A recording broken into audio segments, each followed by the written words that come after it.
పానీపూరి చేసుకుందామా? పుదీనా, కొత్తిమీర, మిర్చి, కొంచెం వాటర్ వేసి ఫస్ట్ మిక్సీలో వేసుకుందాం. వచ్చేయండి, మిక్సీలో వేసుకొని ఫస్ట్ చారు ప్రిపేర్ చేసుకుందాం.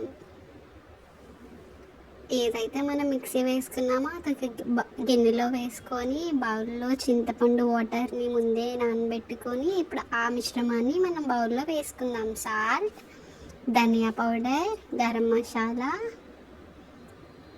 వేసుకొని మిక్స్ చేసుకుంటే చారు రెడీ. తర్వాత పొటాటోని బాయిల్ చేసుకొని దాన్ని పీల్ చేసుకొని కర్రీకి ప్రిపేర్ చేసుకుందాం. 1 cup onions, next chaat masala, garam masala, ధనియా పౌడర్, కారం అన్నీ ఒక్కొక్క స్పూన్ వేసుకుందామా?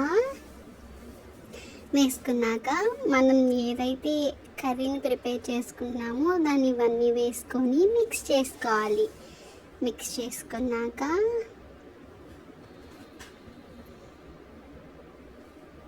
మనం ఇందాకలో ఏదైతే చారు తీసుకున్నామో దాన్ని 1 కప్ వేసుకుంటే ఇందులో ఎక్సెస్ టేస్ట్ వస్తుందండి.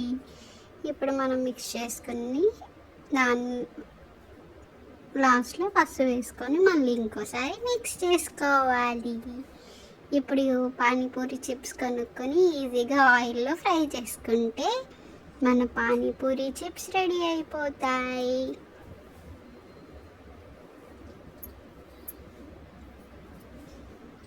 అది తీసి పక్కన పెట్టుకొని ఇందాకల చారు, మన పానీపూరి చిప్స్ రెడీ అయిపోయింది. పానీపూరి అదేంటి పానీపూరిలో కర్రీ పెట్టకుండా రెడీ అయిపోయింది అంటున్నది అనుకుంటున్నారు కదూ. రండి రండి, మరి మనం పానీపూరిలో కర్రీ వేసేద్దాం. ఇందాకలా రెడీ చేసుకున్న కర్రీని మన పానీపూరి చిప్స్లో వేసుకొని మొత్తం అంతా వేసుకున్నాక ఇప్పుడు చెప్పేద్దాం రండి, పానీపూరి రెడీ.